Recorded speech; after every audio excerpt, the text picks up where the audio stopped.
Assalamualaikum warahmatullahi wabarakatuh. Perkenalkan, nama saya Imamudin dari Prodi Perbankan Syariah semester 6. Di sini saya akan membahas tentang PSAK 101 dan 102. Oh, di sini. Indonesia merupakan salah satu negara muslim terbesar di dunia dan diharapkan dapat menerapkan sistem ekonomi syariah dalam kegiatan ekonomi. Sejalan itu, di tengah rentannya kondisi keuangan global, perbankan syariah Indonesia mencatat kinerja yang sangat bagus baik secara kualitas maupun kuantitas. Dan perkembangan akuntansi syariah di Indonesia juga mengalami pertumbuhan yang sangat pesat, beriringan dengan perkembangan industri bisnis syariah atau halal industri, dan industri keuangan syariah atau perbankan syariah, pasar modal syariah, industri keuangan dan bank IKNB syariah. Dalam tiga dekade terakhir, telah terjadi peningkatan baik volume maupun nilai transaksi berbasis syariah di lembaga keuangan syariah yang tentunya akan meningkatkan kebutuhan terhadap akuntansi syariah. Akuntansi syariah lahir dari prinsip-prinsip serta ajaran syariah Islam yang menunjukkan peningkatan kesadaran keagamaan masyarakat muslim dan peningkatan jumlah entitas ekonomi yang beroperasi sesuai dengan prinsip syariah. Perkembangan ini mencerminkan fenomena pertumbuhan akuntansi sebagai bagian dari ideologi sosial ekonomi masyarakat Islam. Akuntansi syariah merupakan cabang baru dalam studi akuntansi yang dipelajari dengan dasar nilai etika dan prinsip syariah Islam. Dan seiring dengan perkembangan lembaga-lembaga akuntansi keuangan PSAK, hal ini terkait karena keberadaan suatu lembaga atau perusahaan tidak akan terlepas dari proses pencatatan akuntansi. Penyajian laporan keuangan bertujuan untuk memberikan informasi keuangan oleh entitas yang bersangkutan bagi stakeholder, baik itu pihak internal maupun eksternal yang nantinya akan digunakan dalam melakukan pengembangan keputusan ekonomi. Guna mendukung penyediaan sebuah laporan keuangan berbasis syariah, maka dibuat suatu standar atau pedoman bagi pembuatan laporan keuangan, yakni yang termasuk dalam PSAK Syariah 101. Dalam hal ini, PSAK 101 menetapkan dasar dalam penyajian sebuah laporan keuangan bagi entitas syariah. PSAK 101 ini mengatur akan sebuah persyaratan dalam menyajikan laporan keuangan, struktur laporan keuangan, dan persyaratan minimal dalam isi laporan keuangan atas transaksi syariah yang dilakukan oleh entitas syariah tersebut. Selain itu, salah satu praktik ekonomi yang berlandaskan dengan nilai syariah malah yaitu Murobaha merupakan salah satu akad jual beli yang punya nilai keuntungan. Para pelaku murobaha wajib untuk menaati peraturan dalam pembelakuan akuntansi murobaha yang termuat dalam PSAK Syariah 102. Ini merupakan sebuah pedoman dalam proses pengakuan, pengukuran, pengungkapan, dan penyajian dalam menerbitkan bultek atau buletin teknis tentang pendapatan dan biaya terkait murobaha, dan bultek 9 buletin teknis tentang penerapan metode entitas dalam murobaha. Perbedaan yang signifikan di antara PSAK 102 tahun 2007 dengan PSAK 102 2013 yaitu PSAK 102 di tahun 2007 diberlakukan pada murobaha yang merupakan jual beli, yang dimana pihak lembaga keuangan syariah bertindak sebagai pihak yang melakukan pengadaan barang. Sedangkan pada PSAK 102 tahun 2013 murobaha merupakan jual beli, kemudian akan diatur dalam PSAK 102. Sedangkan murobaha yang merupakan pembiayaan yang berbasis jual beli dengan pihak lembaga keuangan syariah bertindak sebagai penyedia dana yang disalurkan kepada nasabah dengan menggunakan mekanisme jual beli atau tanpa melakukan pengadaan barang, yakni menggunakan PSAK 55 dengan instrumen keuangan pengakuan dan pengukuran, PSAK 50 dengan instrumen keuangan penyajian, serta PSAK 60 dengan instrumen keuangan pengungkapan. Dalam penyusunan PSAK ini mengacu pada pernyataan standar akuntansi syariah atau PAPSY Bank Indonesia dan Fatwa Akad Keuangan Syariah yang diterbitkan oleh Dewan Syariah Nasional Majelis Ulama Indonesia atau DSNI MUI. Pertumbuhan akad murobaha pada tahun 2019 sampai 2023 itu banyak ada kenaikan dari 73.000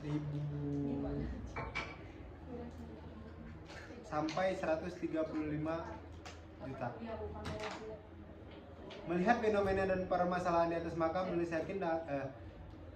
melihat fenomena tersebut dikarenakan guna mengetahui konsep-konsep dasar dalam akuntansi syariah seperti pengungkapan informasi keuangan, prinsip pengakuan pendapatan dan biaya serta perlakuan akuntansi untuk instrumen keuangan syariah, sedangkan PSAK 102 mendirikan panduan tentang pengakuan, pengukuran dan pengungkapan transaksi murbaha serta tata cara akuntansi sesuai dengan prinsip syariah yang berkaitan dengan transaksi semacam ini. Lalu kita akan membahas pembahasan selanjutnya, yaitu konsep dasar PSAK 101 sampai 102. Pengungkapan informasi dalam laporan tahunan adalah salah satu cara bank syariah untuk menciptakan budaya transparan dan menunjukkan tanggung jawab serta kepatuhan kepada prinsip syariah kepada para pemangku kepentingan dan masyarakat. Pernyataan standar akuntansi keuangan (PSAK) merupakan pedoman dalam melakukan praktek akuntansi di mana uraian materi di dalamnya mencakup hampir semua aspek yang berkaitan dengan akuntansi, yang dalam penyusunan yang melibatkan sekumpulan orang dengan kemampuan dalam bidang akuntansi yang tergabung dalam satu lembaga yang dinamakan IAI, Ikatan Akuntansi Indonesia, Ikatan Akuntan Indonesia. Selanjutnya PSAK 01 atau disebut penyajian laporan keuangan syariah. PSAK 01 pertama kali dikeluarkan oleh Dewan Standar Akuntansi Keuangan Ikatan Akuntan Indonesia (DSAK IAI) pada 27 Juni 2007. PSAK 101 mengatur tentang penyajian laporan keuangan syariah. PSAK 101 merupakan penyempurnaan dari PSAK 59 yang dalamnya akuntansi perbankan syariah 2002 yang mengatur mengenai penyajian dan pengungkapan laporan keuangan bank syariah. PSAK 101 tentang penyajian laporan keuangan syariah ini memiliki motivasi untuk mengatur tujuan umum laporan keuangan untuk entitas syariah. Sebelum kita lanjut, kita harus mengenal terlebih dahulu apa itu audit atau auditor. Nah, PSAK 101 disebutkan bahwa laporan keuangan adalah suatu penyajian terstruktur dari posisi keuangan dan kinerja keuangan suatu entitas syariah. Laporan keuangan juga menunjukkan hasil pertanggungjawaban manajemen atas penggunaan sumber daya yang dipercayakan kepada mereka. Dalam rangka mencapai tujuan tersebut, suatu laporan keuangan menyajikan informasi mengenai entitas syariah yang meliputi aset, kewajiban, dana, sirkah temporer, ekuitas, pendapatan, dan beban termasuk keuntungan dan kerugian, arus kas, dan zakat, dan kebajikan. Karakteristik laporan keuangan merupakan ciri khas yang membuat informasi dalam laporan keuangan yang berguna bagi pemakai.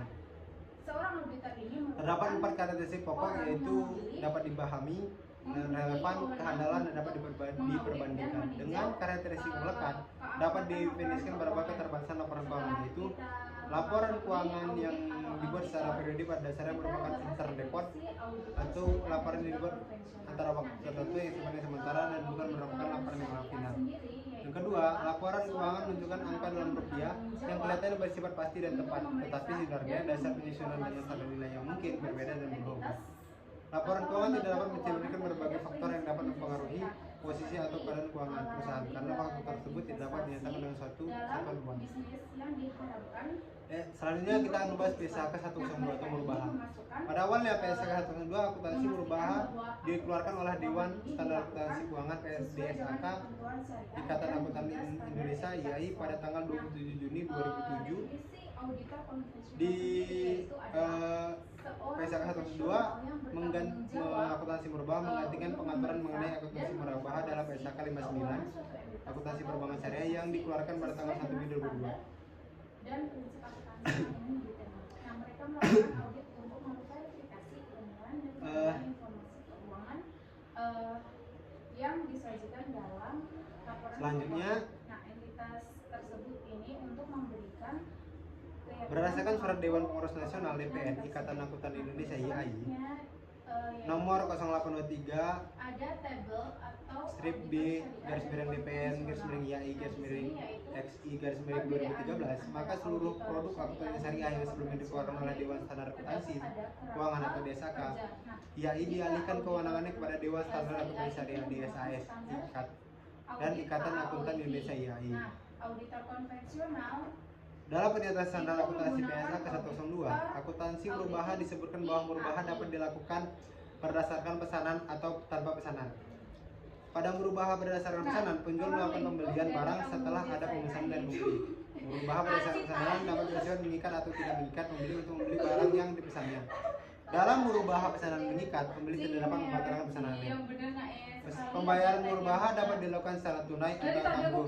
Pembayaran tangguh adalah pembayaran yang dilakukan tidak pada saat barang diserahkan kepada pembeli.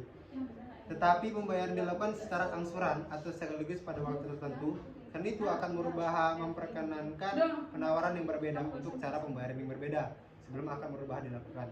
Namun jika akad tersebut telah disepakati, maka hanya ada satu harga atau harga dalam akad yang digunakan. Harga yang disepakati adalah murubaha, harga jual, sedangkan biaya perolehan harus diberitahukan. Fungsi dari PSAK 102 yaitu mengatur pengakuan, pengukuran, penyajian dan pengungkapan transaksi murubaha. Selain itu, PSAK 102 ini diterapkan untuk lembaga keuangan syariah dan koperasi syariah yang melakukan transaksi murubaha, baik sebagai penjual maupun pembeli, dan pihak-pihak yang melakukan transaksi murubaha dengan lembaga keuangan syariah atau koperasi syariah. Perlakuan akuntansi berdasarkan PSAK 101 dan PSAK 1 Syariah 102. Ini di PSAK 101 penyajian laporan keuangan itu di pengakuan. Dalam akuntansi pengakuan merupakan sebuah proses dalam penetapan untuk memenuhi kriteria pencatatan dalam suatu kejadian atau peristiwa dalam catatan akuntansi, sehingga kejadian atau peristiwa tersebut akan menjadi dari yang melengkapi umur aset, kewajiban ekuitas, pendapatan dan beban yang menantian, dan akan terdapat pada laporan keuangan dari jenis laporan tersebut. Pengukuran dalam akuntansi merupakan sebuah proses dalam penempatan nilai uang guna mengakui dan memasukkan pada setiap pos pada laporan keuangan. Pengukuran terhadap pos-pos laporan keuangan ini menggunakan mata uang rupiah dan transaksi menggunakan mata uang. Penyajian dalam akuntansi merupakan sebuah proses penempatan pada suatu akun yang dilakukan secara terstruktur pada laporan keuangan. Pengungkapan dalam akuntansi, pengungkapan merupakan sebuah penjelasan yang dibuat secara naratif atau rincian yang menyangkut angka-angka yang tertera dalam laporan neraca, laba rugi, dan laporan arus kas. PSAK Sari 102 murubaha ini di pengakuan dan pengukuran atau akuntansi penjual pada saat perolehan persediaan murubaha diukur pada biaya perolehan. Setelah pengakuan awal, persediaan murubaha diukur pada biaya perolehan atau nilai realisasi neto mana yang lebih rendah. Jika nilai realisasi neto persediaan murubaha lebih rendah daripada biaya perolehannya, maka selisihnya diakui sebagai kerugian. Dalam murubaha pesanan mengikat harga jual setelah dikurangi estimasi biaya penjualan merupakan nilai realisasi neto dari persediaan murubaha. 3. Diskon pembelian persediaan murubaha yang tadi setelah akan murubaha diakui. Yang pertama itu adalah liabilitas kepada pembeli. Yang kedua, penghasilan periode berjalan. Terus ada keempat, pada saat akan murubaha, piutang murubaha diakui sebagai jumlah tagihan kepada pembeli. Penurunan nilai atas piutang murubaha diatur dalam draft exposure PSAK 102 penurunan nilai piutang murubaha. Pendapatan murubaha terdiri atas margin dan yang tertentu dalam akad. Margin murubaha merupakan salah satu yang diperoleh pada murubaha uang muka dan pembelian equity. Pendapatan murubaha diakui pada saat penjual mengalihkan pengendalian dan persediaan kepada pembeli jika murubaha dilakukan secara tunai atau tangguh yang tidak mengandung unsur biaya yang signifikan. Setelah beredakan secara proporsional, jika murubaha dilakukan secara tangguh yang mengandung unsur pembiayaan signifikan dan penjual memiliki risiko yang signifikan terkait dengan pembelian tersediaan. Yang 7, pendapat murubaha dari murubaha tangguh yang mengandung unsur pembiayaan signifikan dan penjual tidak memiliki risiko yang signifikan terkait dengan pemilikan persediaan diatur dalam draft exposure ISAK 101. Pengakuan pendapatan murubaha tangguh tanpa risiko signifikan terkait pemilikan persediaan. 8. Biaya transaksi terkait dengan akad murubaha diakui selaras dengan pengakuan pendapatan murubaha yang diatur dalam paragraf 20 sampai 21.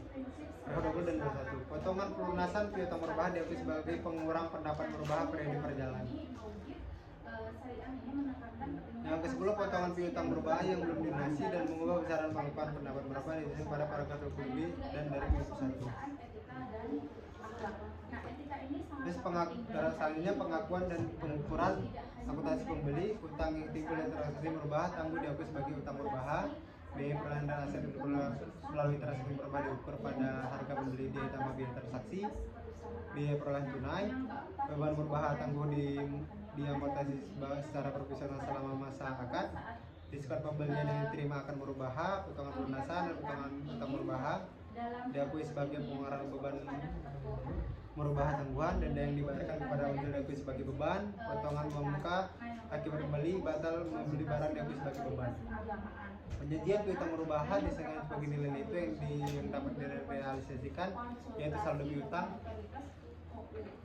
Pendapatan merubah tangguhan yang ditetapkan sebagai pengurang, beban merubah tangguhan disajikan sebagai pengurang. Implementasi PSAK Syariah 101 dan 102 ini dalam paragraf 10 PSAK Syariah 101 mengatur tentang komponen dan dalam laporan keuangan entitas syariah yang wajib disertai sebagai standar penyajian. Pertama itu laporan keuangan entitas bank syariah, itu di dalamnya ada laporan neraca atau laporan bersih keuangan, laporan laba rugi, laporan arus dan laporan likuiditas, laporan sumber penggunaan dana zakat, laporan sumber dan penggunaan dana kebajikan, catatan atas laporan selanjutnya ada laporan keuangan entitas asuransi syariah. Di sini berisi laporan neraca atau laporan bersih keuangan, laporan surplus, perubahan data baru, laba rugi, perubahan likuiditas, arus kas, sumber dan penggunaan dana zakat, sumber dan penggunaan dana kebajikan. Di 102 PSAK sudah berubah. Ini terdapat apa ya? Yang pertama, diawali dengan adanya pengajuan pembelian barang PSAK 102 dalam berubah. Terdapat sebuah skema, yaitu pertama diawali dengan adanya pengajuan pembelian barang oleh nasabah. Pada saat itu dilakukan negosiasi antara bank dan nasabah membeli terkait harga barang, jangka waktu pembayaran, margin dan besaran angsuran per bulan. Yang kedua, bank sebagai penjual mempelajari kemampuan nasabah dalam membayar piutang berubah. Jika rencana pembelian telah disepakati oleh kedua pihak, maka akan berubah dilaksanakan. Yang ketiga, setelah akan berubah dengan pesanan disepakati, selanjutnya bank melakukan pembelian barang kepada pemasok. Untuk merubah tanpa pesanan, bank dapat langsung menyerahkan barang kepada nasabah. Pembelian barang dengan pesanan dapat diwakilkan kepada nasabah atas nama bank. Dokumen pembelian barang diserahkan oleh pemasok kepada bank. Pemasok mengirimkan barang yang diinginkan oleh nasabah kepada nasabah. Setelah menerima barang, selanjutnya nasabah pembeli membayar kepada bank. Pembayaran kepada bank pada umumnya setara angsuran cicilan sejumlah uang tentu selama jangka waktu disepakati seperti skema di atas. Pertama, nasabah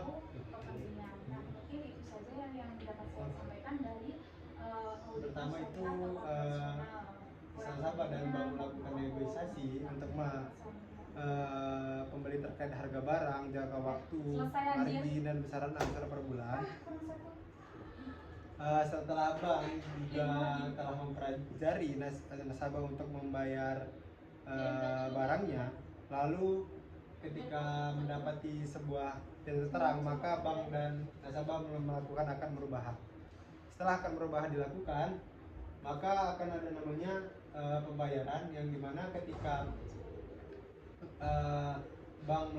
nasabah melakukan pemesanan, maka barang yang dipesan maka akan dari pemasok langsung kepada nasabah. Namun ketika pembelian barang dan pesanan dapat diwakilkan kepada nasabah. Jadi ketika nasabah pesan, dia ngambil dari pemasok, ketika sudah dibayar oleh bank syariah, maka boleh diwakilkan oleh nasabah dengan dokumen-dokumen. Lalu ketika dokumen sudah dapat ke pemasok, akan diberikan kepada bank syariah dari pemasok. Namun ketika tidak pesan, maka bank syariah dapat melakukan transaksi langsung kepada nasabah. Setelah itu baru setelah menerima barang, lalu nasabah pembeli membayar kepada bank. Yang terakhir.